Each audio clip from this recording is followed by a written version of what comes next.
Bueno, muchísimas gracias, Marcelo. Bueno, bienvenidos a todos y agradecerles el interés por esta temática que realmente es tan importante para esta comunidad global. Antes que nada, un poco voy a presentar a Circa también, a Circular Carbón. Vamos a dividir la temática de hoy en dos etapas, digamos. Vamos a trabajar, son las 7:15, vamos a trabajar hasta las 8 en una primera etapa, digamos, de conceptos básicos. Vamos a trabajar de lo general a lo particular. Y después vamos en una segunda etapa, terminar el ciclo de hoy. Hoy vamos a hablar y vamos a empezar hablando de Objetivos de Desarrollo Sostenible, que le iba a dar Gabriel, pero tuvo una complicación con sus vuelos en Europa, con lo cual hemos pasado al segundo tema, que es huella de carbono. O sea, la iniciación a la huella de carbono. Y en la próxima sesión vamos a trabajar sobre Objetivos de Desarrollo Sostenible. Nosotros, desde Circular Carbon, somos una empresa que, vamos a empezar a compartir.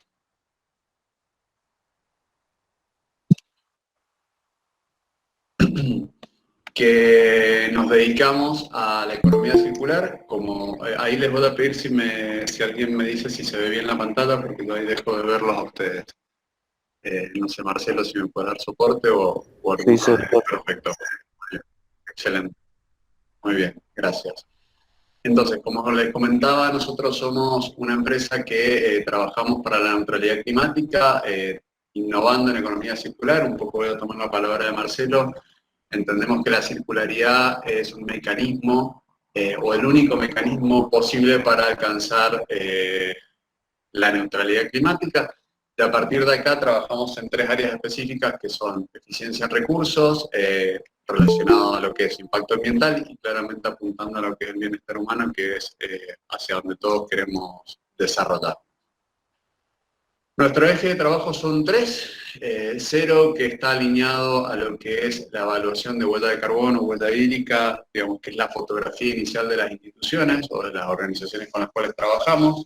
Evoluciona, que tiene que ver con iniciativas relacionadas a la visión de ciclo de vida, el análisis de ciclo de vida y sus implicancias, como son los ecoetiquetados o el ecodiseño de productos. Y circula porque, si bien el 60% de las emisiones a nivel mundial proviene de la forma en que producimos y consumimos la energía, el resto está enfocado a, como bien decía Marcelo, a cómo utilizamos estos recursos finitos que tiene hoy la Tierra y que nosotros estamos utilizando en forma, si se quiere, infinita, ¿sí? Entonces, un poco a partir de estos ejes de trabajo, trabajamos en el cálculo de huellas ambientales, de huellas de carbono, en estrategias net cero para poder alcanzar esta neutralidad climática. El siguiente eje, que es el evoluciona, lo que les comenté, el ecoetiquetado de productos y el ecodiseño de productos. Y por último, el eje circula, que está alineado a estrategias de economía circular y transición de modelos de negocios circulares, teniendo en cuenta cómo repensamos la demanda, el reuso y la restauración de estos recursos y evitar esta pérdida de valor en cada una de estas etapas de la cadena de suministro. Entonces, una vez que ya nos conocen, vamos a empezar a la presentación de hoy y vamos a seguir dando contexto a este tema. Bien, perfecto. Entonces, el planeta Tierra, en la actualidad, el 60% de los servicios ecosistémicos que permiten la vida en la Tierra, hoy, como son el agua dulce, la pesca, la regulación del aire, el agua del clima, hoy se encuentran atravesados o se encuentran por fuera de los límites planetarios. Hay una gran cantidad de servicios ecosistémicos que hoy ya son inclusive difíciles de recuperar, como una pérdida de la biodiversidad, ¿sí? Entonces, a partir de esto, lo primero que tenemos que preguntarnos es cuál es el vínculo con nuestra Tierra, qué es lo que le estamos haciendo, y teniendo en cuenta, viendo un poco más en perspectiva, vemos que estamos muy lejos de cualquier otro planeta habitable. Entonces la pregunta que nos hacemos es qué le estamos haciendo a esta Tierra y cómo vamos a ser capaces de adaptarnos a estos cambios que estamos produciendo, digamos, que son de origen antropogénico, y cómo vamos a ser capaces de adaptarnos a los defectos de los modelos productivos que hemos empezado a trabajar desde el comienzo de la revolución industrial, que anteriormente nos fueron útiles porque, bueno, nada, a partir de estos modelos productivos tuvimos alimentos con relativa capacidad o con relativa abundancia para que podamos desarrollar nuestras actividades, tuvimos energía en forma relativamente abundante y asequible para todos, tuvimos acceso a vestimenta, medicamentos, etc. Pero este modelo productivo ha llegado a un momento de ser cambiado, porque si seguimos con este modelo tal cual lo presentamos, bueno, claramente no vamos a ser capaces de sostener nuestro nivel de vida. Entonces, para empezar con la charla, como les dije, vamos a empezar de lo general o de lo muy básico y después vamos a ampliar en conceptos relativos a huella de carbono. Y lo primero que quería traer a colación es entender qué es el efecto invernadero, porque es el que nos va a ayudar a entender cuáles son los efectos del cambio climático. ¿Alguien se acuerda de su formación universitaria o secundaria qué es el efecto invernadero? Acá abro un poco el micrófono por si alguien quiere comentar. Voy a dar algunos segundos para que no sea un monólogo y si no, sigo con la presentación. ¿Alguien se anima a comentar qué es el efecto invernadero? Yo diría que son gases que forman una capa que produce un recalentamiento. Bueno, está bastante bien, digamos, los gases son los que producen el efecto invernadero, tal cual. Pero entendiendo el efecto invernadero, muchas gracias, entendiendo el efecto invernadero, nosotros vamos a decir que cuando la radiación del Sol llega a la Tierra, parte de esta radiación es absorbida por océanos, tierras, bosques, es decir, por las superficies que componen la Tierra, y parte de esta radiación es devuelta al espacio en forma de, es reflejada en forma de radiación también, o sea, se refleja en estas superficies que es la Tierra y se refleja hacia el espacio, ¿sí?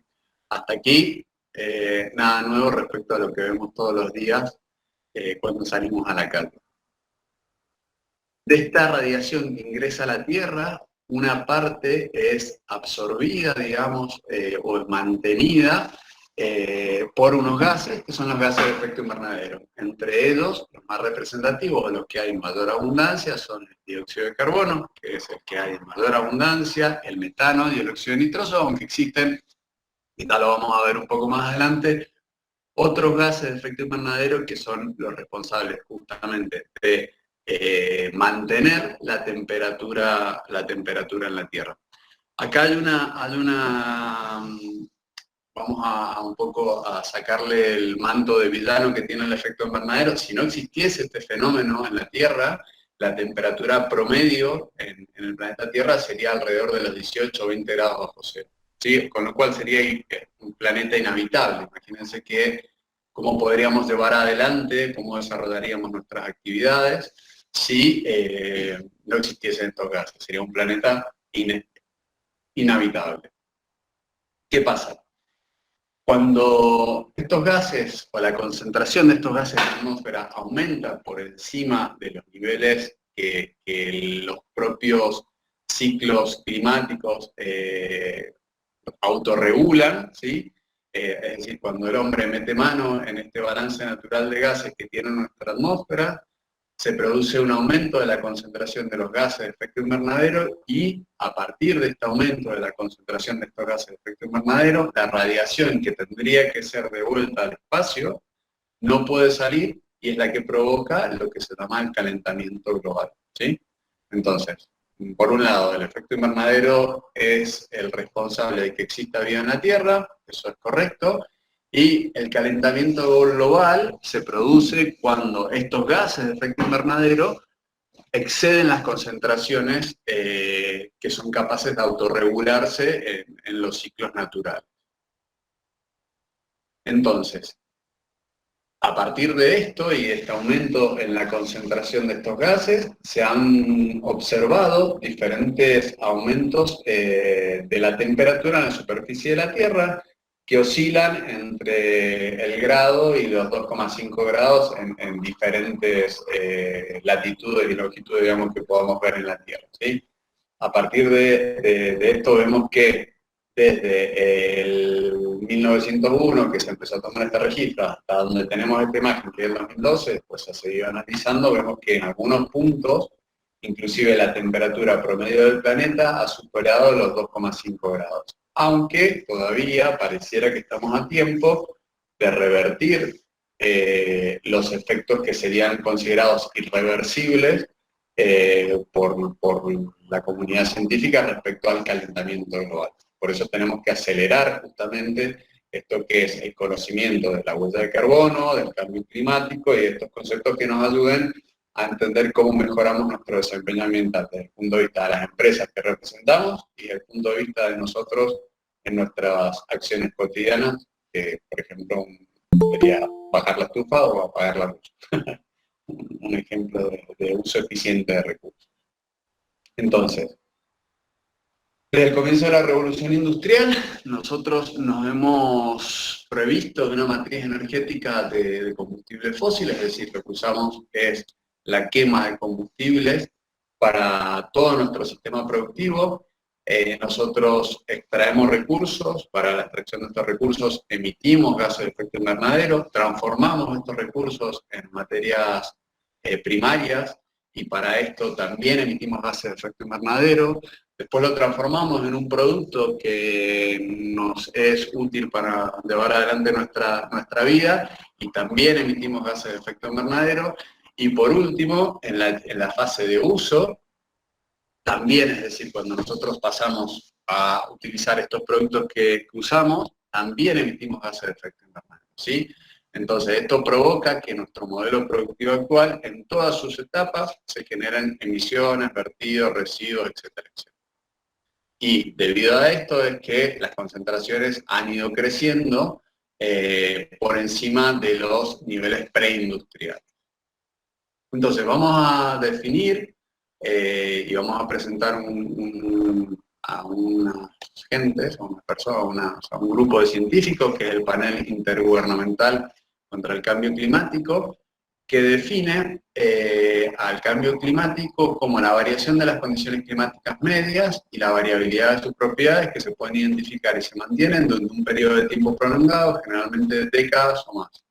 Puede deberse a procesos naturales como a procesos antropogénicos, ¿sí? Esto es importante que lo digamos. Durante millones de años, todos los ciclos que ha tenido la Tierra, se han producido cambios también en las concentraciones de gases de efecto invernadero, y también esto ha llevado a que existan diferentes fenómenos climáticos que son conocidos por todos, como son las glaciaciones, como son diferentes periodos de sequía o cambios del clima. Pero estos periodos en el último tiempo se han visto afectados justamente por acciones antropogénicas, acciones propias del ser humano. Entonces, acá vamos a introducir otro concepto, que es, nosotros cuando hablamos de tiempo, estamos hablando de la variación de los parámetros climáticos en un periodo de tiempo acotado, ¿sí? Llamémosle un día, ¿sí? Entonces hablamos de tiempo, decimos que el tiempo hoy es con tal o cual condiciones. Cuando hablamos de variabilidad climática, estamos hablando ya de meses o años. Cuando hablamos de cambio climático, nos referimos a lo que son décadas o siglos. En el medio existe una serie de fenómenos que son naturales y que también son cíclicos, como son el fenómeno de la niña y el niño, que habrán escuchado hablar todos, que tienen que ver con ciclos que son alterados por diferentes corrientes marinas, en este caso las corrientes del niño y de la niña. Entonces, ¿cómo sabemos que realmente existe el cambio climático? ¿Sí? Nosotros, si vemos una evolución, digamos, cómo llegaron los científicos a identificar el cambio climático, porque al final nadie ha ido tomando muestras de la composición atmosférica a lo largo de décadas o de siglos, ¿sí? Pero ¿qué han hecho los científicos? Bueno, como son como tienen mucha imaginación y tienen mucha capacidad de entender las cosas, bueno, ¿qué hicieron? Dijeron, bueno, nosotros vamos y analizamos la composición atmosférica que se encuentra atrapada en diferentes niveles de las capas de hielo, y vamos viendo que la concentración atmosférica, o sea, la concentración de esta atmósfera en estos diferentes niveles ha ido cambiando durante los últimos años, y estudios que se han realizado sobre los hielos de la Antártida reflejan que estos gases de efecto invernadero tienen las concentraciones más altas que jamás se registraron, ¿sí? Entonces, aquí un poco existen varias corrientes, algunas corrientes que niegan el cambio climático, como ha pasado en el último tiempo en diferentes gobiernos que lo niegan y que no quieren tomar acciones para reducir estos cambios. Bueno, una forma de probárselos es a través de estos estudios que se han realizado durante muchísimo tiempo.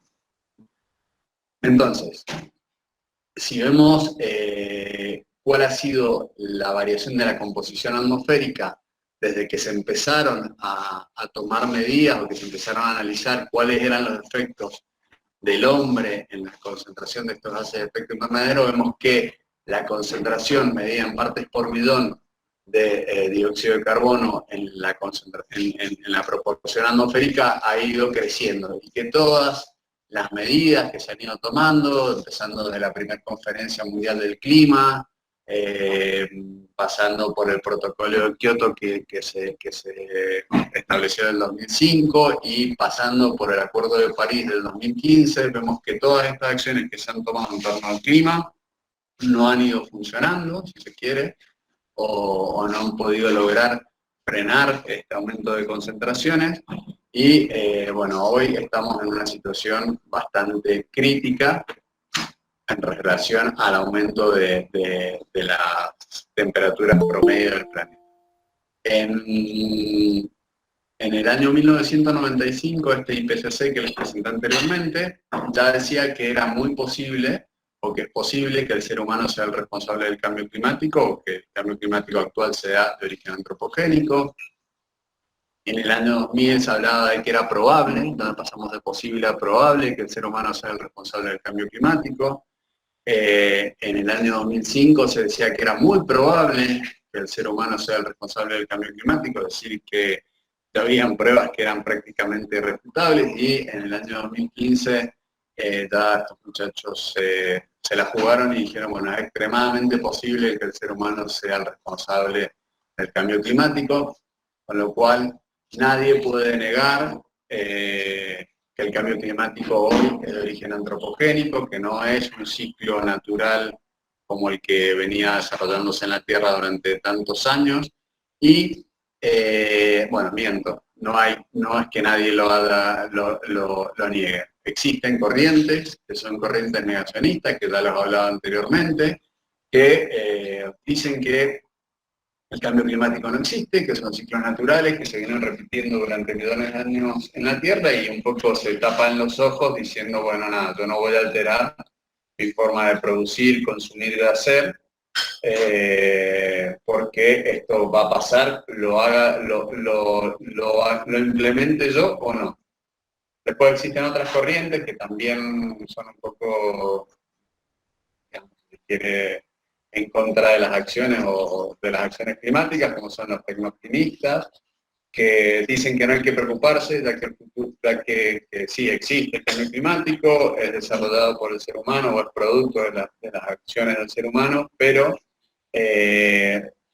somos capaces de desarrollar tecnologías que nos ayuden a controlar el cambio climático. En el medio estamos nosotros, y en el medio estamos sufriendo ya las consecuencias justamente de este cambio climático. Un poco para que ustedes vean cuál es la tangibilidad de esta problemática mundial. Nosotros hoy, cuando salimos a la calle, no decimos, oh, qué cantidad de dióxido de carbono que hay en la atmósfera, la verdad que no se puede respirar, no. Nosotros decimos, bueno, qué seco que está el tiempo, cómo ha cambiado el ciclo de nevadas, por ejemplo, acá en Mendoza, cómo se han alterado o cómo se ven fenómenos climáticos extremos que los vemos a diario, que antes no eran tan comunes, que cada vez son más comunes, como, no sé, ciclones, como sequías, como golpes de calor, que cada vez son más comunes en diferentes lugares del mundo. Inclusive, esto también es importante que lo mencionemos, los sistemas productivos se tienen que ir adaptando y van cambiando.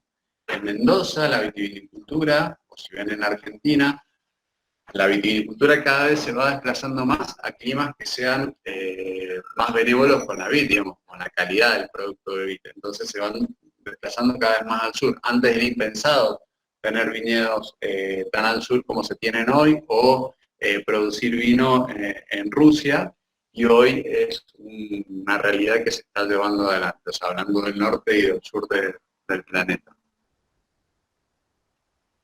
Entonces, hay una institución que se llama el Foro Económico Mundial que regularmente expone informes sobre los riesgos que amenazan a la humanidad en temas relacionados con la economía, con el medio ambiente, con la geopolítica de la sociedad.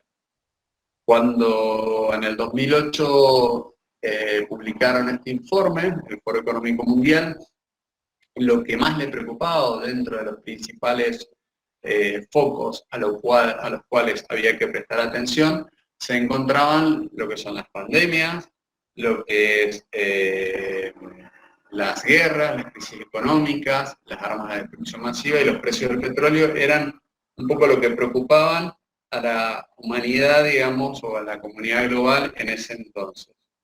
Hoy, teniendo en cuenta que han pasado muchos años desde ese 2008, vemos que las armas de destrucción masiva pasan a ocupar, si se quiere, el top 1 dentro de las principales preocupaciones geopolíticas mundiales. Los eventos meteorológicos relacionados extremos, relacionados con el clima, ya pasan a estar dentro del segundo lugar. La crisis del agua, los desastres naturales y el fracaso de medidas contra el cambio climático son uno de los problemas, o sea, son los problemas que hoy afectan fundamentalmente a la comunidad global y que generan una preocupación para el desarrollo de la actividad humana en lo que es economía, medio ambiente, geopolítica y sociedad.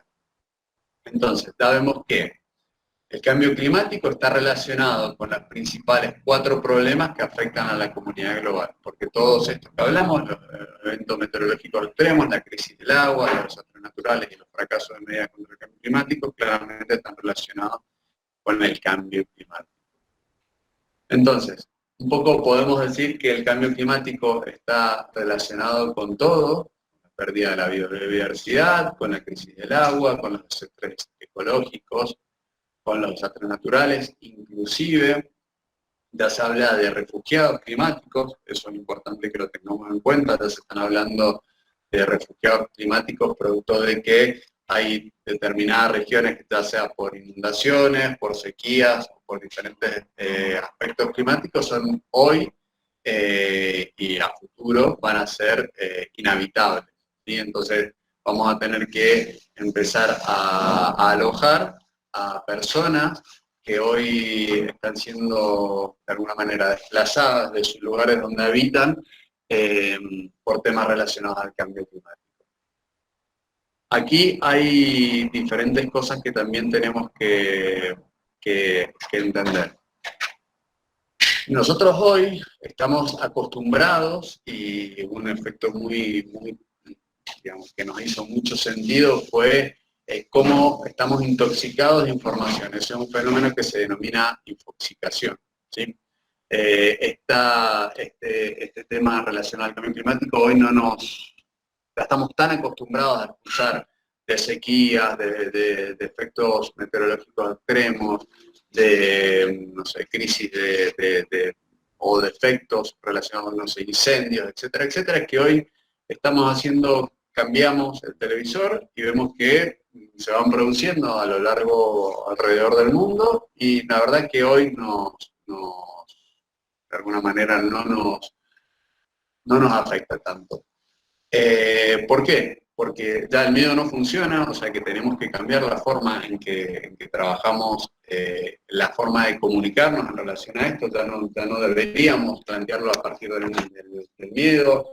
Hay intereses que están en contraposición, un poco lo que les hablábamos recién, de lo que son los tecnooptimistas y lo que son los negacionistas. Hay intereses que están muy en contra, digamos, de cambiar los modelos productivos actuales. Existe lo que era el tecnooptimismo, existe lo que es el concepto del TICAM, es decir, que bueno, no pasa nada, no nos hagamos problemas, y hoy, dentro de nuestra preocupación principal, ¿sí? Si queremos, creo que nos interesa más a nivel nacional la inflación, o cómo van a ser el resultado de las elecciones, o algunos otros problemas que nos preocupan un poquito más y que nos empiezan a quitar foco en relación a estos problemas que son de base y sin los cuales, o si no tomamos acciones para mitigar estos efectos ya, vamos a agravar los otros problemas que hoy, de alguna manera, nos están preocupando.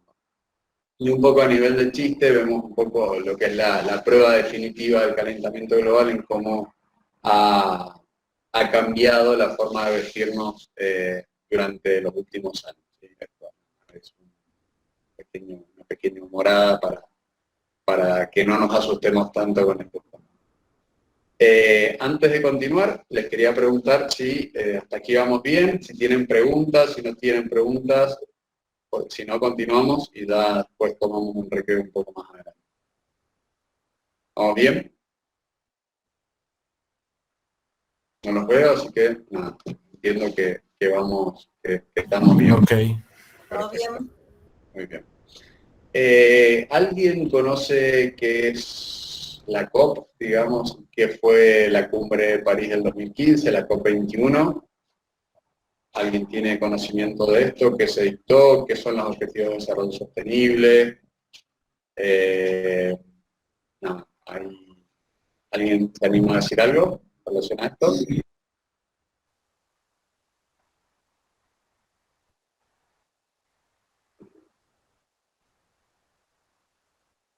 Muy bien, perfecto. Bien, tal como decía Marcelo, digamos, en el Acuerdo de París, los Estados miembros que se llaman, que si no recuerdo mal fueron 174 del 2015 o por ahí, 180 países, firmaron esta carta de compromiso en la conferencia de las partes que se dictó en esta cumbre de París, y se establecieron estos objetivos, estos 17 objetivos de desarrollo sostenible, que empiezan con el fin de la pobreza, que es el número 1, y la alianza para lograr objetivos, que es el número 17, donde se pusieron de acuerdo en cómo o qué es lo que deberían hacerse para justamente trabajar sobre estos ejes estratégicos que había que trabajar. Todos en algún punto, o sea, todos están relacionados entre sí, además existe dentro de cada ODS, Objetivo de Desarrollo, se encuentran las distintas metas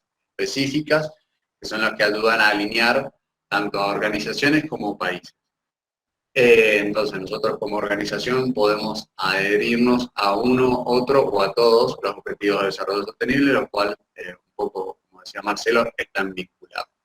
A partir de esto, cada país se comprometió a establecer o a medir su inventario nacional de gases de efecto invernadero, y apareció el concepto, ya venía apareciendo anterior, pero bueno, aquí se empezaron a establecer metas un poco más ambiciosas, lo que se llaman las contribuciones nacionales determinadas, donde cada país establecía al 2030, como decía Marcelo, cuál iba a ser su contribución respecto a este presupuesto de carbono que tenemos que cumplir para no sobrepasar las temperaturas promedio del planeta por encima de los 2 grados respecto a la temperatura previa a la revolución industrial. Bien, entonces este es el compromiso mundial que hoy hay en torno al cambio climático. Hay 2 o 3 objetivos que están muy relacionados con el 13, que es la acción por el clima, que es energía libre, energía asequible y no contaminante. Como les decía anteriormente, casi el 60% de las emisiones a nivel global, o entre el 60 y el 70, provienen de la forma en que producimos energía y cómo están compuestas las matrices energéticas, producción y consumo responsable, el agua limpia y saneamiento por los efectos, digamos, por la unión de estos efectos, lo que es vida de ecosistemas terrestres, están todos relacionados con aspectos de cambio climático. Ya Obama, antes de cerrar su gestión como presidente de los Estados Unidos, lo dijo, fue uno de los que apoyó o de alguna manera impulsó este Acuerdo de París, y en ese momento dijo que somos la última generación, y en esto cada vez estamos más al límite de que podamos hacer algo contra el cambio climático. En cuanto al compromiso de Argentina, se tomó un compromiso de no exceder las 369 megatoneladas netas de dióxido de carbono equivalente. Ahora vamos a entender cuál es el concepto del dióxido de carbono equivalente. Para ello vamos a introducir una primera idea de qué es la huella de carbono, y después los voy a invitar a tomar un pequeño descanso. Entonces, ¿qué es la huella de carbono? La huella de carbono cuantifica la cantidad de emisiones de gases de efecto invernadero medida en emisiones de dióxido de carbono equivalente, ya les voy a explicar por qué, que son liberadas a la atmósfera debido a un producto u organización. El cálculo de esta huella de carbono permite sacar en una primera instancia una fotografía inicial, digamos, dónde está parada una organización, entender cuál es el desempeño de esta organización o cómo contribuye al cambio climático, y el objetivo fundamental de una medición de la huella de carbono es establecer acciones de mitigación, es decir, cómo, conociendo cuáles son las principales fuentes de emisión que tiene mi organización, cómo puedo establecer estrategias que me ayuden a reducirla, y de esta manera, de forma directa, estoy ayudando a evitar el calentamiento global. Los principales gases de efecto invernadero son, bueno, el dióxido de carbono, el metano, el óxido nitroso, el clorofluorocarbono y el hexafluoruro de azufre, o perfluorocloruro de carbono. Existen otros más, pero fundamentalmente estos son los principales gases de efecto invernadero. Dentro de estos, cada uno de estos gases tiene un potencial de calentamiento global. ¿Qué significa que tengan un potencial de calentamiento global diferente? Significa que se utiliza como referencia el dióxido de carbono, que es el que tiene mayor abundancia en la atmósfera, pero después el metano tiene un potencial de calentamiento global 21 veces mayor que el dióxido de carbono, 21 o 25, depende del informe del IPCC con el cual estamos trabajando. Ahora el año pasado el IPCC largó un nuevo informe. El óxido nitroso tiene 310 veces más potencial de calentamiento global que el dióxido de carbono, y el ejemplo del hexafluoruro de azufre tiene 23.900 veces o 22.800 veces mayor potencial de calentamiento global que el dióxido de carbono. Con esto ya nos da un poco una perspectiva de qué es lo que tendríamos que hacer respecto a las iniciativas para la reducción de los gases de efecto invernadero. Entonces, lo primero es, si yo tengo una digestión anaerobia y se produce, por ejemplo, metano, es mejor que ese metano, que el clásico ejemplo de las plantas de tratamiento de residuos, ese metano claramente es mucho mejor quemarlo, liberar dióxido de carbono, que liberar el propio metano de la propia digestión anaerobia, ¿sí? Entonces, de esta manera tenemos que entender cuáles son las acciones que tenemos que hacer. En el caso de los gases refrigerantes, que son todos estos compuestos clorados o fluorados, bueno, claramente tenemos que cambiar a compuestos que tengan un mejor desempeño ambiental que los que estamos utilizando en la actualidad, justamente por esto que decimos. Tienen un potencial de calentamiento global, y cada vez que liberamos estos gases a la atmósfera estamos haciendo muchísimo más daño que si, por ejemplo, liberáramos dióxido de carbono. Existen diferentes enfoques para la medición y diferentes metodologías. Las más utilizadas son el GHG Protocol, que es el que tiene mayor difusión, la ISO 14.064, que es la huella de carbono de la organización, lo adopta. Existen dos versiones de esta norma, la 2006 y la 2018. Actualmente la 2006, a partir de este año, del año pasado, si no me recuerdo mal, ya queda obsoleta y pasamos a medir, digamos, a partir de la del 2018. La ISO 14067, que tiene una visión de ciclo de vida y que está orientada a lo que es la huella de carbono del producto. Entonces, la 14064 está orientado a lo que es huella de carbono de organización, y lo que es la 14067 está orientada a lo que es huella de carbono del producto. Y después se alinean con otras iniciativas, como son los indicadores del GRI, que establecen cuáles son estos indicadores, y dentro de los alcances de una huella de carbono, cómo se tienen que reportar. Entonces, cuando hablamos de una huella de carbono, hay diferentes conceptos claves que hay que trabajar. El primero de estos conceptos claves es el concepto de medir, el segundo es el de reducir, el de compensar, y por último, comunicar. Entonces, estas son las etapas que debería tener una medición de huella de carbono. A su vez, dentro de estos conceptos claves, vamos a entender qué son los alcances de una medición de una huella de carbono, los alcances directos, como es el alcance 1, y los alcances indirectos, como son el alcance 2 y el alcance 3. Entonces, el alcance 1 está relacionado con las emisiones propias de una organización, las emisiones que controla la organización, y los otros alcances están relacionados con la forma en que compra y consume la energía de estas organizaciones, y si hablamos del alcance 3, están relacionados con las materias primas que se utilizan para hacer, utilizan estas propias organizaciones, la forma en que hacemos la distribución logística de los productos que ponemos en el mercado, cómo nos movemos y cómo se mueven los colaboradores que trabajan en las diferentes organizaciones, como poner el ejemplo de una universidad, cómo se desplazan los colaboradores que trabajan dentro de esta universidad, y por último lo que es cómo tratamos los residuos que generamos a nivel de organización.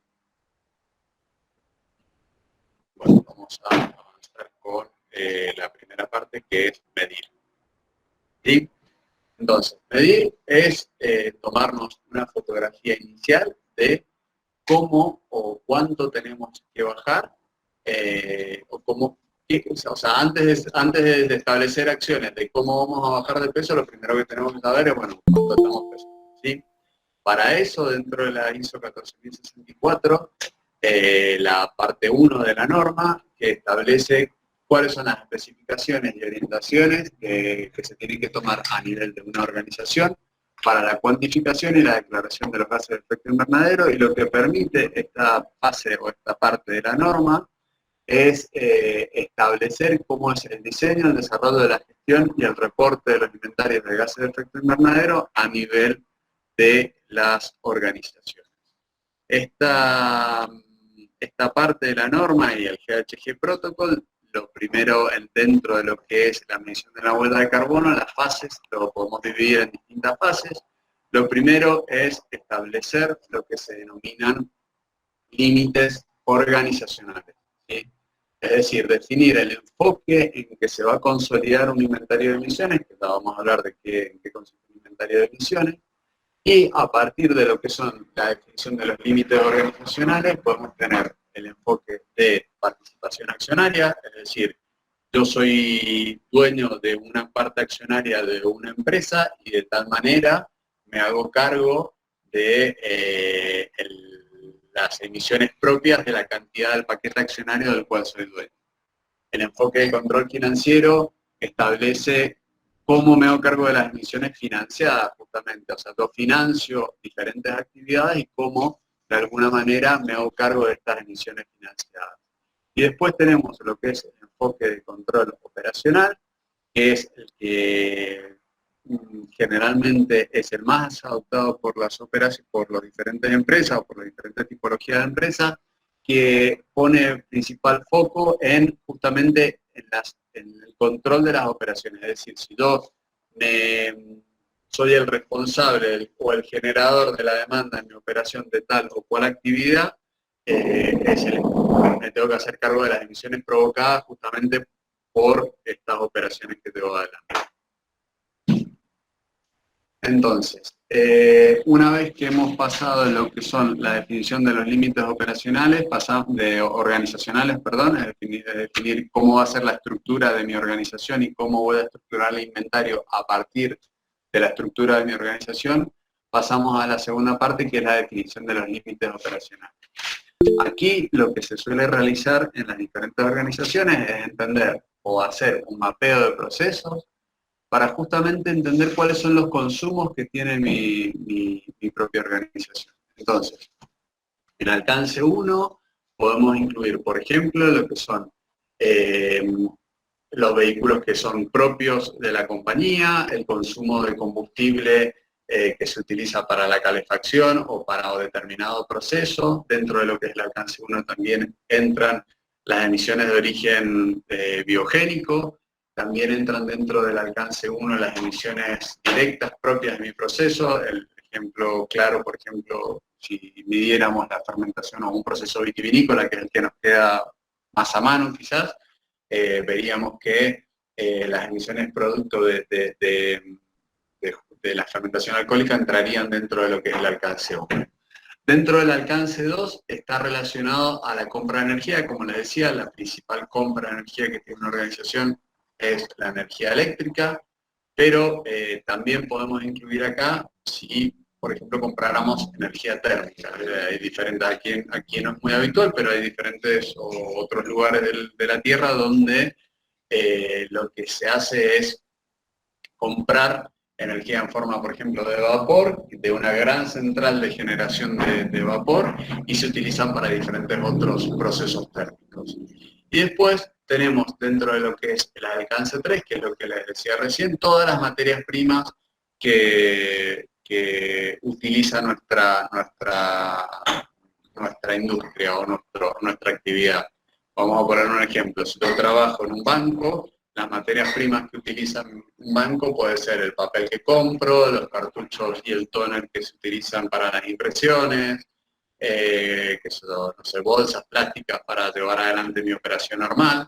Ahora, si trabajo en una industria, quizás mi compra de materiales tengan que ver con elementos filtrantes, con la materia prima para la transformación de mi proceso, que yo lo uso, digamos, teniendo en cuenta la huella que ya tiene dentro de la fase de suministro anterior para incorporarlo dentro del proceso.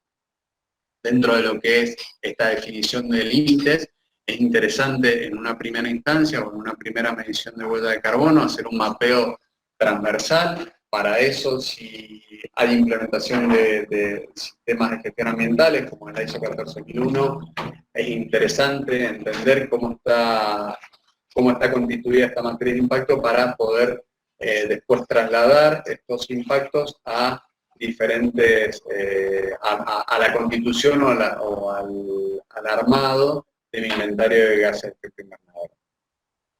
Entonces, una vez definidos los límites organizacionales y definidos los límites operacionales, es decir, cuáles van a ser mis fuentes de emisión, la tercera fase es la recopilación de inventario. En la tercera fase, que es la recopilación de inventario, lo que yo tengo que hacer es tomar mis consumos a nivel de organización y teniendo en cuenta este mapeo de procesos que había, o este mapeo de actividades que había comentado anteriormente, y distribuirlo dentro de diferentes categorías de fuentes, ¿sí? Como son combustión fija, combustión móvil, procesos, otras emisiones, electricidad, materias primas. Entonces, ¿cómo lo hago? Lo que hago es como si fuese un inventario contable. ¿Cuánto consumí en mi ciclo que voy a tomar de medición, que puede estar asociado a un año calendario o puede estar asociado a un ciclo económico, digamos, que tenga, o a un ejercicio económico que tenga alguna organización? Lo que voy a hacer es, en primera medida, decir, por ejemplo, el consumo de GLP. ¿Cuántos litros de GLP tuvo mi organización en el límite temporal en el cual voy a establecer mi inventario de gases de efecto invernadero? Por ejemplo, en este caso, 1170 litros. Bueno, ahora vamos a ver ¿Cuánto consumo de diésel tuve producto de los camiones de flota propia que trabajaron en mi operación? Bueno, tuve 4.696 litros. ¿Cuánto consumo de energía eléctrica tuve en el mismo periodo de tiempo? Bueno, tuve 97.000 kWh. ¿Cuántas dentro de las materias primas? Hago lo mismo. O sea, lo mido en las unidades en las cuales estoy acostumbrado a relevarlo. Una vez que he hecho este relevamiento del inventario a nivel de gases de efecto, perdón, a nivel de consumos, lo que hago es caracterizar este inventario. Es tomar, identificar, adaptar y seleccionar factores de caracterización que permitan transformar estas unidades de inventario que veníamos comentando anteriormente, por ejemplo, kilowatt de hora de consumo de energía eléctrica, en una unidad común que me permite relacionar todos los consumos de una organización. Se toma como unidad común el dióxido de carbono equivalente y lo que permiten hacer estos factores de caracterización que se ven aquí es transformarlo de la unidad en la que yo lo mido, por ejemplo, kilowatt hora, a una unidad de dióxido de carbono equivalente. Para esto existen diferentes, bueno, estos factores de caracterización tienen una lógica que tiene en cuenta el lugar donde se desarrolla la operación. Y esto tiene que ver porque las matrices energéticas, por ejemplo, de los diferentes lugares a nivel del mundo, digamos, diferentes regiones o sitios geográficos a nivel del mundo, no son las mismas, con lo cual cambian estos factores de caracterización, cambian dependiendo de la región geográfica en donde nos encontremos, de la forma en que nosotros o que el propio país o que el propio sitio geográfico realice tal o cual producto. Entonces, siempre a la hora de elegir un factor de caracterización, se sigue una lógica que es los factores que se seleccionan son los locales, si existen locales se seleccionan regionales y si no globales. Cuando seleccionamos factores de caracterización globales que no son o que no reflejan la actividad propia de la organización en el lugar donde está inmersa esta organización, bueno, a veces se puede penalizar la huella de carbono de la actividad, a veces se puede subdimensionar la huella de carbono, dependiendo de cómo se haga esta selección de factores de caracterización. Si nosotros pasásemos una auditoría y quisiésemos certificar una huella de carbono, lo primero que hace el auditor, más allá de investigar cómo está compuesto mi inventario y tener todos los registros que avalen el inventario de huella de carbono, es entender cómo se ha realizado la identificación, adaptación y selección de los factores de carbono para que se pueda traducir en una unidad común que es de huella de carbono, de dióxido de carbono equivalente. Perdón. Entonces, una vez pasada esta fase, la fase anterior, que era la selección de factores de caracterización, lo que toca es la cuantificación de la huella de carbono. Este es un ejemplo de una huella de carbono X, por lo que parece es una empresa de servicios, porque el alcance 2 es el que tiene mayor preponderancia. Generalmente las empresas productivas, el alcance 3 es el que crece más y el alcance 1 y 2 pasan a ser un poco, si se quiere, marginales en el total de la huella de carbono, pero en este caso estamos hablando de una empresa de servicio. Entonces, ¿cómo lo distribuimos? Bueno, una vez que ya hicimos el análisis del inventario, ya hicimos la caracterización en función de la selección de factores de caracterización, lo expresamos generalmente, según la norma o la iniciativa que se toma, en alcance 1, 2 y 3, y a partir de esto podemos establecer cuáles son las principales fuentes de emisión y a partir de esto establecer planes de acción concretas para reducir o mitigar las emisiones de gases de efecto invernadero. Creo que, bueno, son las 20, si les parece hacemos un recreo de 10 minutos y a las 20:10 comenzamos con la segunda parte. No sé si están de acuerdo. Ok. Perfecto, muy bien. Vamos, entonces nos vemos a las 20:04, a las 20:14 nos vemos de nuevamente. Muy bien, gracias.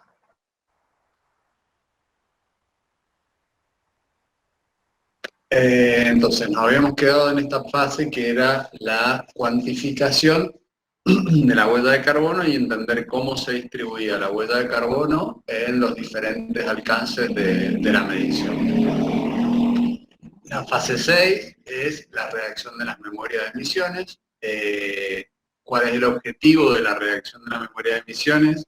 Es poder comunicar a los diferentes grupos de interés en forma armonizada y estandarizada cuáles han sido los límites del inventario, cuál ha sido el límite de tiempo para el cual se ha hecho este inventario de emisiones de gases de efecto invernadero, cuál es la metodología de cálculo utilizada, el alcance, la verificación de los datos, si es que ha pasado un proceso de verificación, si se ha realizado el estudio de las emisiones, qué emisiones están incluidas dentro de esta evaluación, la evaluación de las incertezas y después distintos indicadores que hagan sentido a las organizaciones. Dentro de estos indicadores generalmente se suelen establecer distintos KPIs, dependiendo del tipo de organización, por ejemplo, la cantidad de emisiones totales por número de unidades producidas, litros producidos, por cantidad de facturación, por número de colaboradores, por superficies o distintos otros indicadores o ratios que nos hagan sentido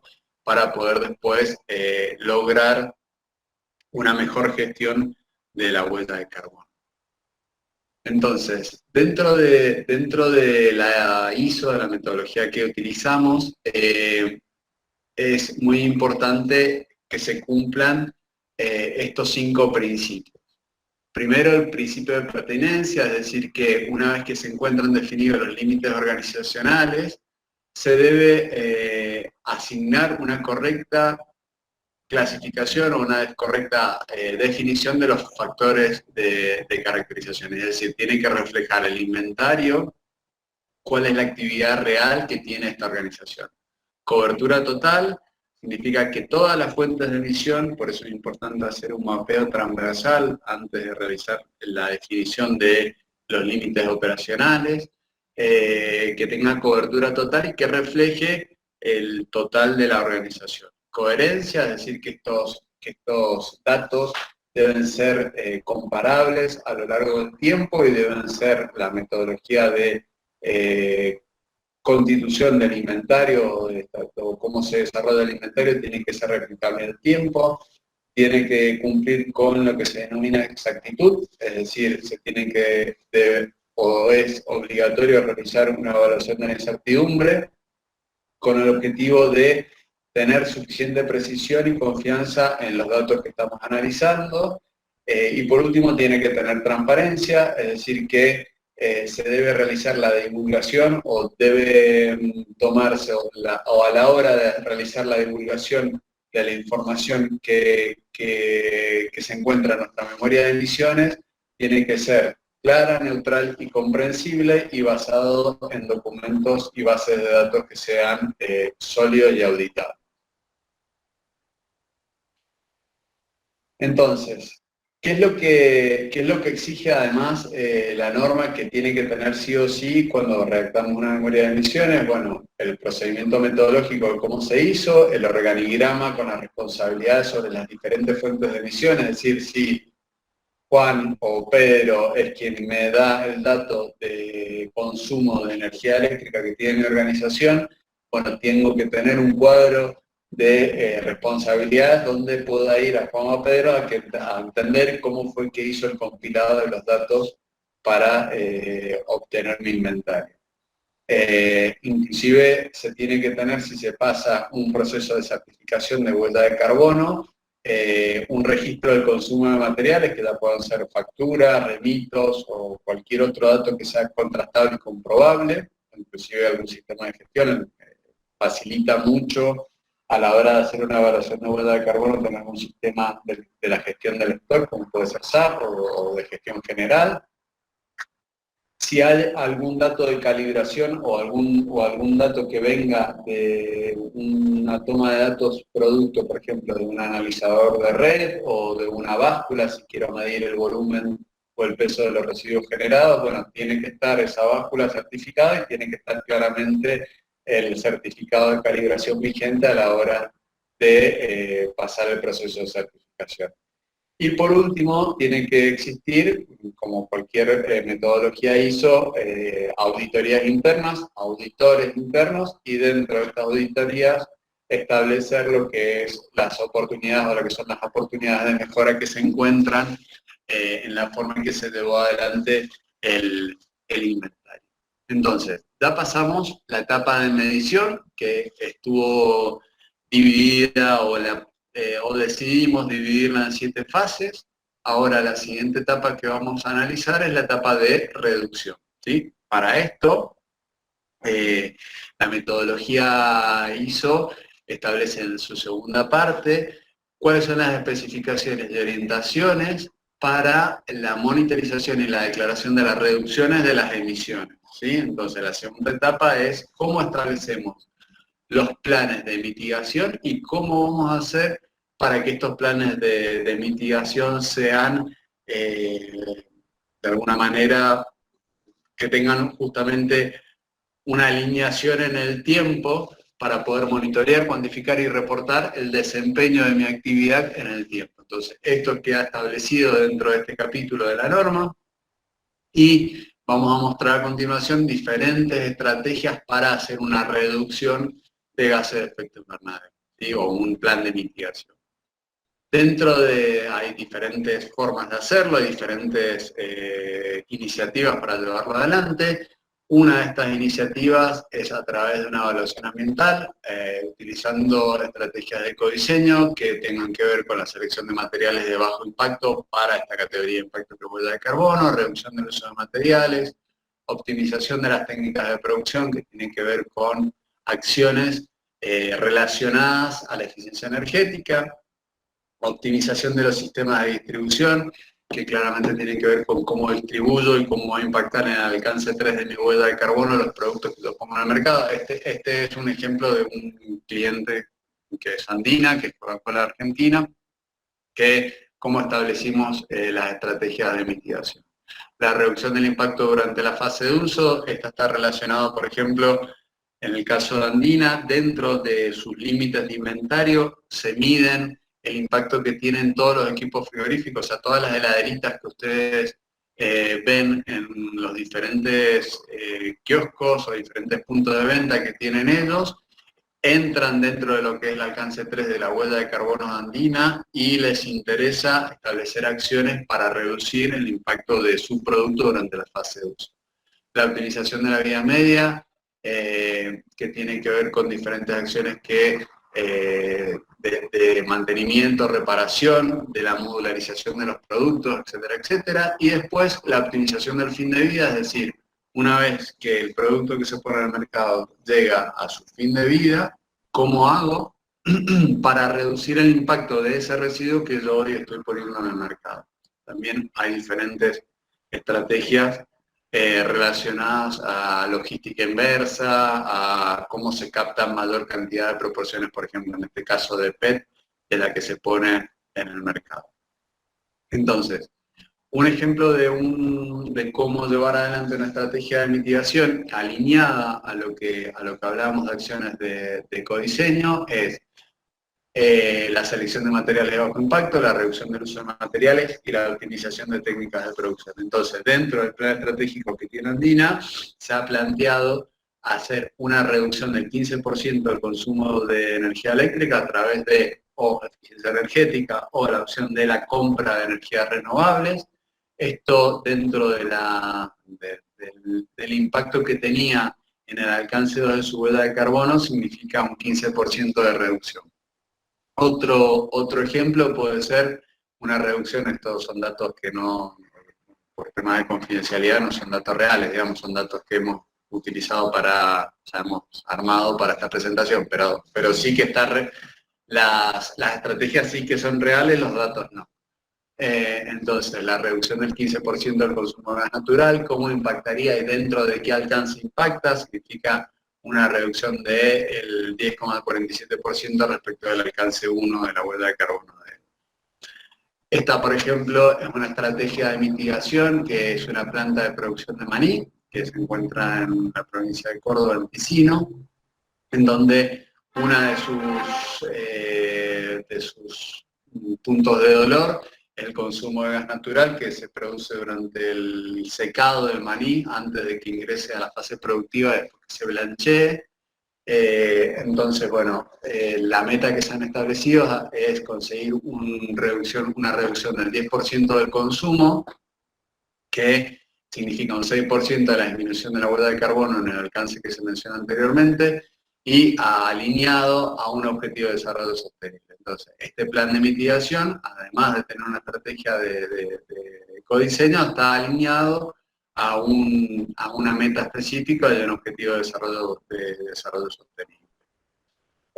Con la misma empresa, por ejemplo, esta empresa no solamente se dedica a la producción de maní blanchado, sino que también se dedica a la producción y venta de soja. Dentro de la producción, si hiciesen un cambio de su modelo productivo a un modelo de soja orgánica, ¿sí?, de soja tradicional a soja orgánica, se vería reflejado en una reducción aproximada de 10.000 toneladas de CO2 que impactaría sobre el alcance 1 y 2 de la huella de carbono. Esto en cuanto, perdón, al alcance 3 de la huella de carbono. Entonces, son diferentes estrategias de reducción que impactan sobre el inventario de huella de carbono y que están alineadas a esta iniciativa. A su vez, ¿se acuerdan que al principio de la conversación hablábamos de la Cumbre de París y el establecimiento de objetivos y las contribuciones nacionales determinadas que tenía cada país? Justamente, como bien lo digo. Bueno, en esta cumbre también nace una iniciativa que se denomina Science Started, que establece cómo pueden hacer las empresas para alinearse a este ánimo de reducción de emisiones a nivel nacional, y que establece una vía definida para que las empresas reduzcan sus gases de efecto invernadero. Esta iniciativa está apoyada, o sí, de alguna manera apoyada por el CDP, que es el Carbon Disclosure Project, que es la plataforma a nivel global en que las empresas que cotizan en bolsa comunican a sus inversores cuál ha sido su desempeño en emisiones de gases de efecto invernadero en un año calendario. Está también alineada al World Resource Institute, al Instituto de Recursos Mundiales, al Pacto Global de las Naciones Unidas y demás. Entonces, las empresas que se adhieren a esta iniciativa de los Science Started firman una carta de compromiso alineado a la reducción de emisiones. Hoy nos permite subirse solamente alineado al 1.5 grados. Y representa un enfoque sólido respecto a cómo se tienen que establecer estos planes de reducción y cómo se hace el monitoreo de estos planes de reducción a lo largo del tiempo. Entonces, ¿para qué sirven los Science Started? Bueno, muestran a las empresas cuál es la pendiente de reducción de emisiones que tienen que alcanzar, dependiendo de la carta de compromiso que se ha firmado y a qué iniciativa o a qué escenario de emisiones han utilizado para entender cómo va a ser su desempeño en emisiones de acá al 2030 o al 2050 o al 2060, que es donde las empresas se están planteando hoy ser carbono neutral o net zero, así que se denomina. Entonces, y bueno, las empresas claramente desempeñan un papel fundamental en asegurar que se alcancen estos objetivos globales de reducción de temperatura a nivel global y reducción de emisiones, claramente que está asociado. Entonces, ¿cuáles son los beneficios para las empresas de subirse a esta iniciativa, que es la más ampliamente divulgada, digamos, o difundida? Es reducir las emisiones de gases de efecto invernadero, garantizar el crecimiento a prueba de futuro, porque un poco lo que les decía, hoy quizás no somos capaces de dimensionar cómo va a afectar mi actividad económica el cambio climático, pero si estamos viendo que producto del cambio climático mi actividad va a verse mermada por sequías, inundaciones, etcétera, etcétera, ya tengo que entender que mi negocio se puede ver de alguna manera acotado por todo este tema. Proporcionar resistencia frente a la regulación. Hoy ya existen en diferentes países, por ejemplo en Chile, plataformas o leyes que incitan a las empresas, que obligan a las empresas a publicar sus emisiones de gases de efecto invernadero y establecer planes de mitigación. También existe, como decía Marcelo, barreras pararancelarias que inclusive ahora la Comunidad Europea ha publicado que para el 2023 todos los productos que ingresen a Europa importados dentro de lo que es la Comunidad Europea van a tener que tener medida su huella de carbono del producto y además van a tener que al 2026 pagar un impuesto al carbono justamente por el producto que se pone en el mercado de euros. Aumenta la confianza de inversores, por eso hablábamos de lo que es la declaración y el CDP, demuestra compromisos concretos de sostenibilidad con consumidores cada vez más conscientes, existe una nueva genética económica y fundamentalmente los jóvenes, que cada vez se encuentran más comprometidos y se encuentran más alineados a este tipo de iniciativas y que además ya no solamente consumen por precio, sino que consumen porque la empresa a la cual le están comprando el producto o el servicio tenga iniciativas como esta. Y por último, ¿cuáles son los beneficios de implementar o de subirse a esta iniciativa? Es que las empresas que están subidas inmediatamente son reconocidas en la página web y en diferentes otros sitios de divulgación como empresas comprometidas. Y bueno, eso ya tiene a nivel de reputación de empresa un peso importante.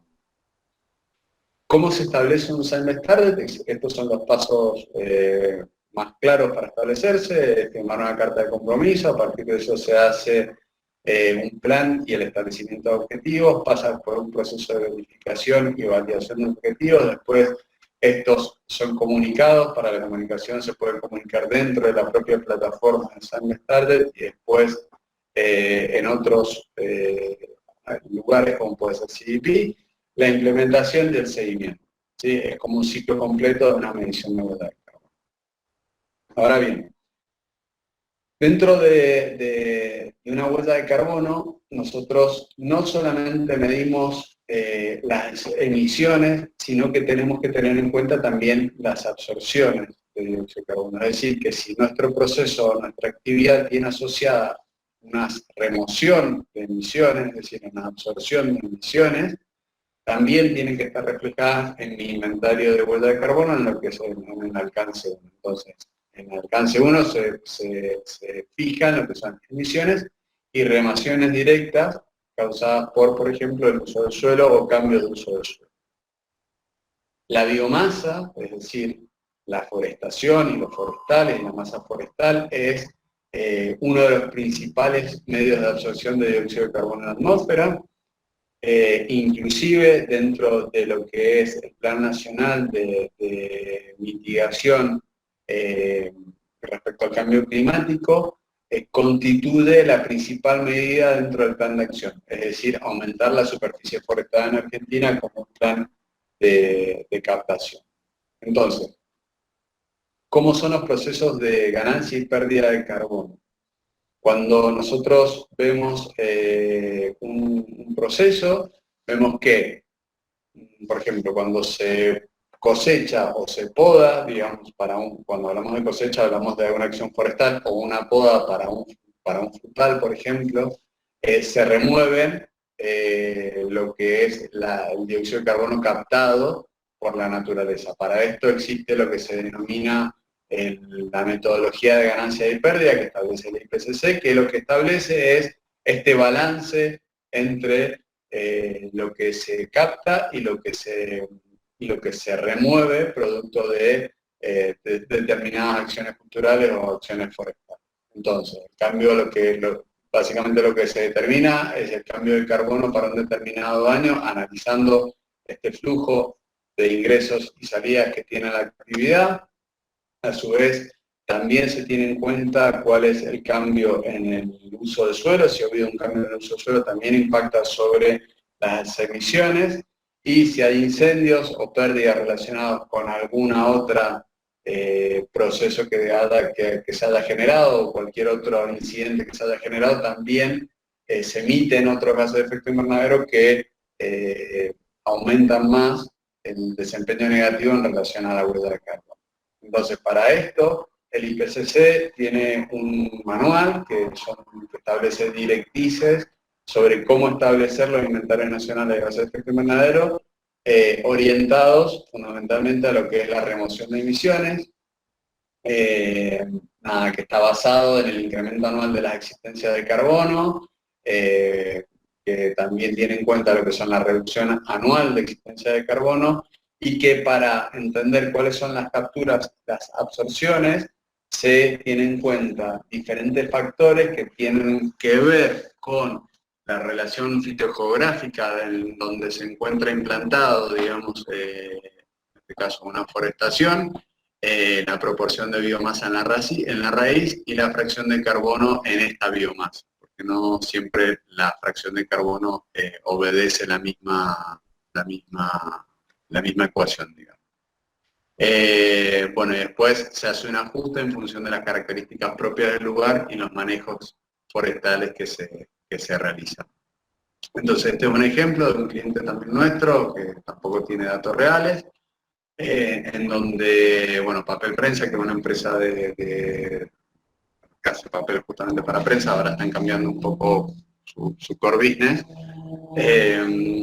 pero bueno, cuáles son las captaciones que tuvieron dependiendo de la densidad promedio, el tipo o los valores de las tasas de crecimiento anuales de las especies seleccionadas y el grupo de especies con el cual se está realizando la captación. Entonces, por ejemplo, Papel Prensa no solamente mide las emisiones producto de la conversión o de la deforestación que hacen, la deforestación controlada, ¿no? Porque hacen deforestación y forestación constante, sino que también entienden cuál es la captación que han tenido los cultivos forestales durante el ciclo de plantación.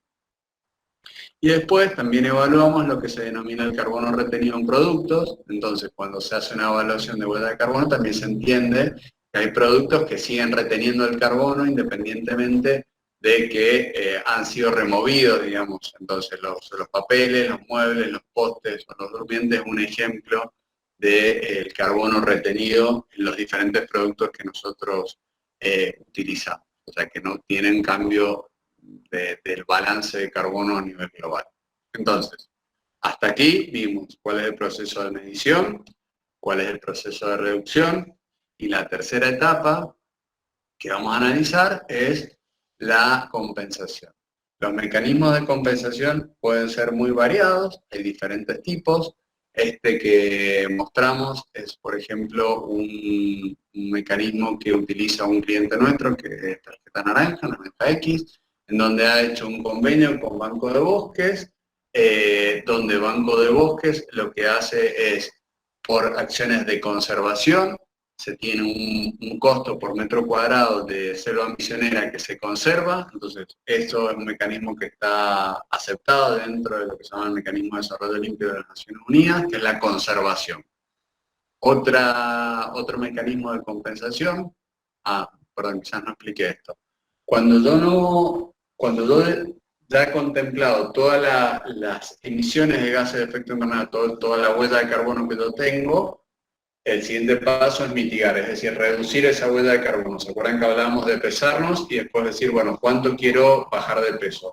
Pero va a llegar un momento en el cual ya no puedo bajar más de peso porque claramente no tengo posibilidad de seguir bajando de peso. A partir de eso aparecen los mecanismos de compensación que me permiten acercarme lo más posible a ser net cero o a ser neutro en carbono. Entonces ese era un paso que quizás me lo salté.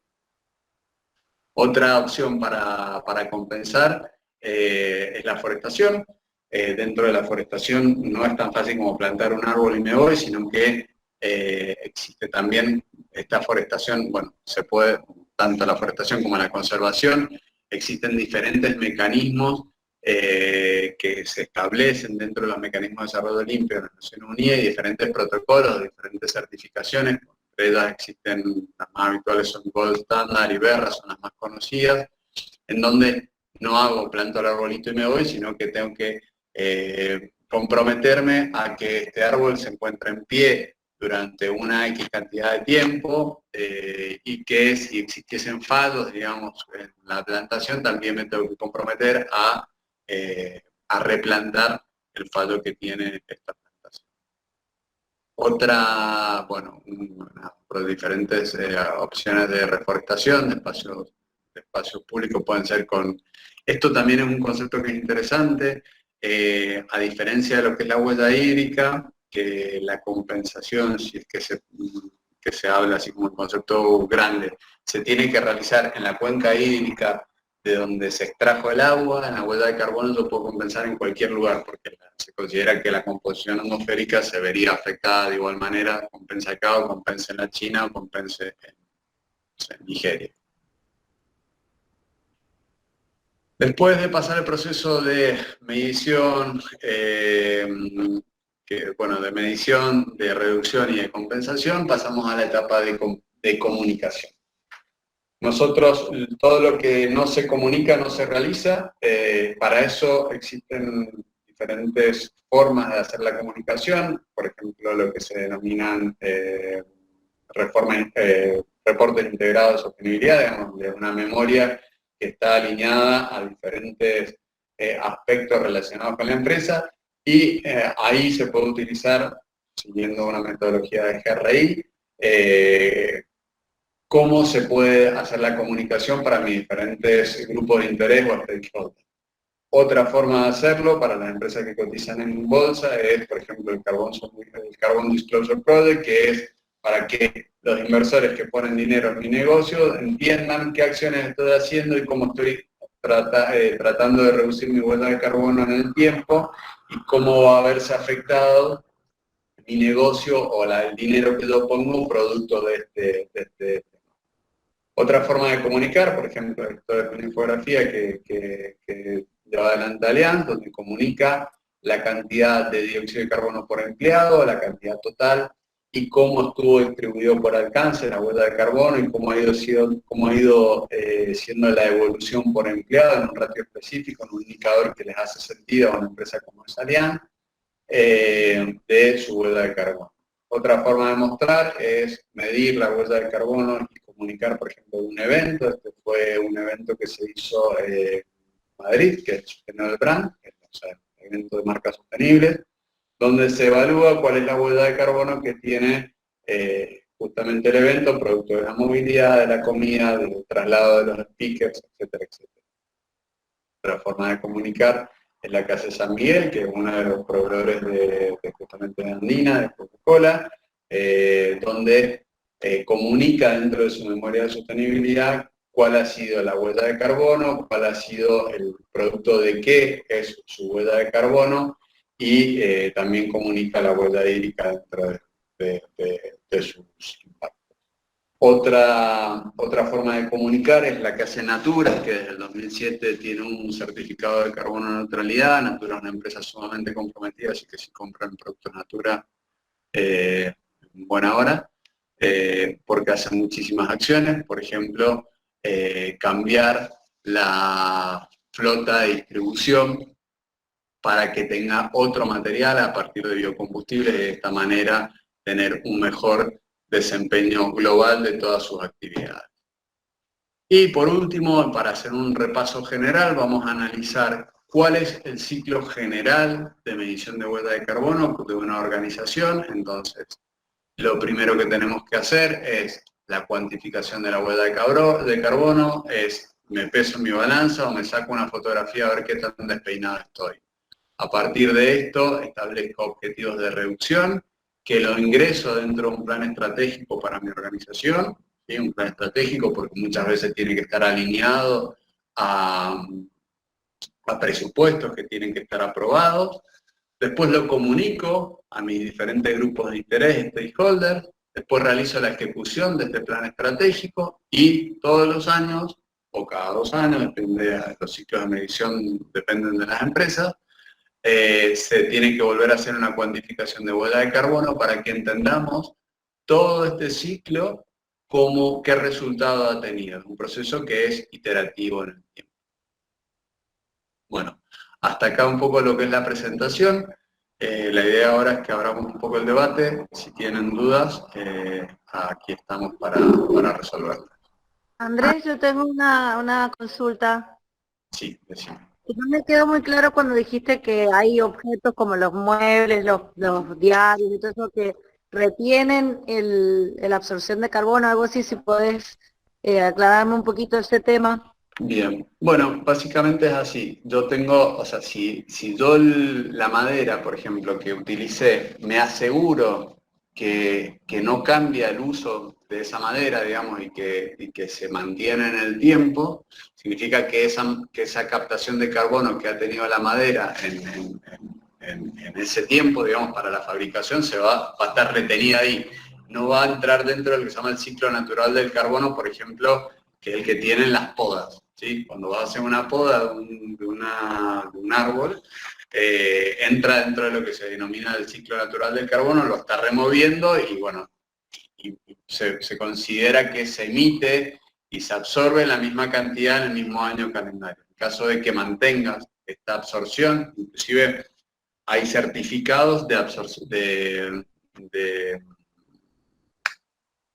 sí, certificados de absorción de carbono, donde se mantienen, donde vos podés, y están también desarrollados dentro de los mecanismos de desarrollo limpio, donde vos certificás que ese carbono ha sido absorbido y que lo estás manteniendo con el uso que le estás dando para el cual fue diseñado. ¿Sí? Entonces, de esa manera estás logrando de otra manera hacer una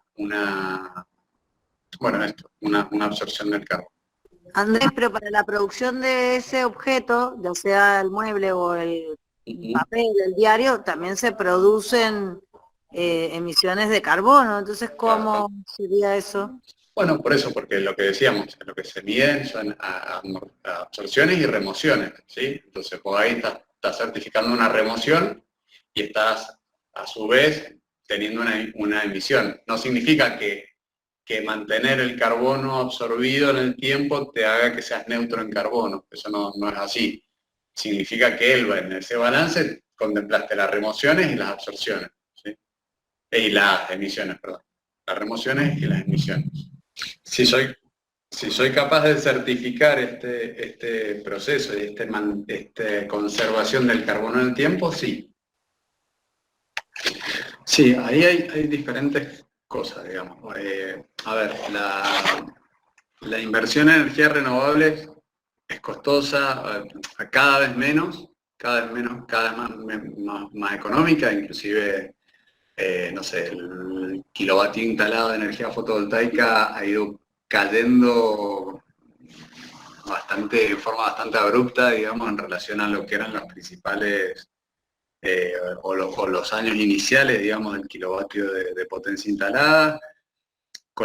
Por otro lado, ya hay mecanismos nacionales, como es la ley 27.191, que es la ley de fomento de las energías renovables, que tiene un ánimo de acompañar este compromiso de Argentina en pos de reducir las emisiones, y eso hace que nosotros, en principio, si estuviesen bien implementadas, y bueno, etcétera, que es largo de discutir, nos permitiría a todos ser consumidores de una materia energética que fuese de base más renovable y cumplir con los objetivos de llegar al 25% para el 2026.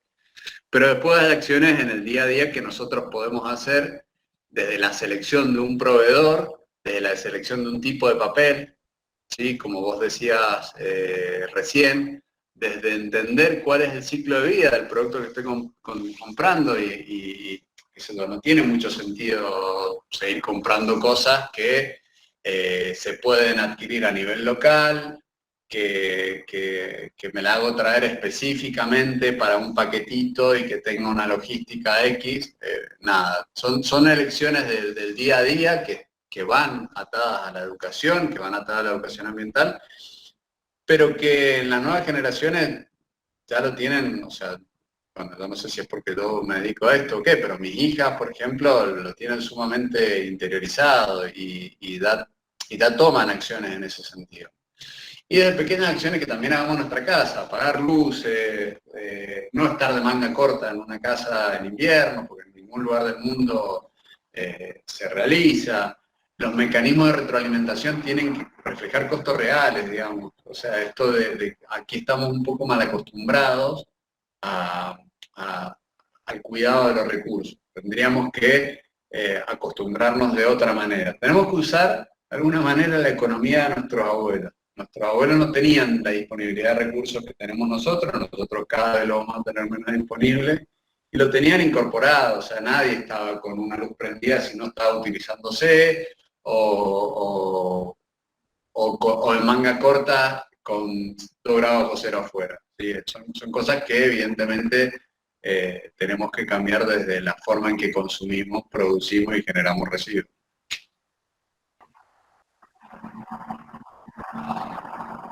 Sí, existen un montón de servicios de logística de última milla que se llaman, que inclusive también están muy implementados en otras partes del mundo, que tienen doble efecto. Por un lado, evitan la congestión en las ciudades, que eso tiene ya un efecto de per se, digamos, y son mucho más eficientes en cuanto a las emisiones generadas. Lo que pasa es que, dependiendo de cómo se implemente, tiene efectos o no. Por ejemplo, aquí en Argentina, con la matriz energética actual, un poco la controversia tiene que ver con la electrificación de los servicios, por ejemplo, de los vehículos. Si vamos a tomar energía de una matriz energética que se basa en combustibles fósiles para electrificar los vehículos, bueno, no sé hasta qué punto tiene sentido. Entonces tenemos que pensar justamente en toda la realidad y entender realmente cuál es el impacto que tiene. Muy bien. Lo esperamos para la próxima y de nuevo agradecerles el tiempo y el espacio. Que vaya muy bien. Hasta luego. Gracias, hasta luego. Chao, chao. Chao, muchas gracias.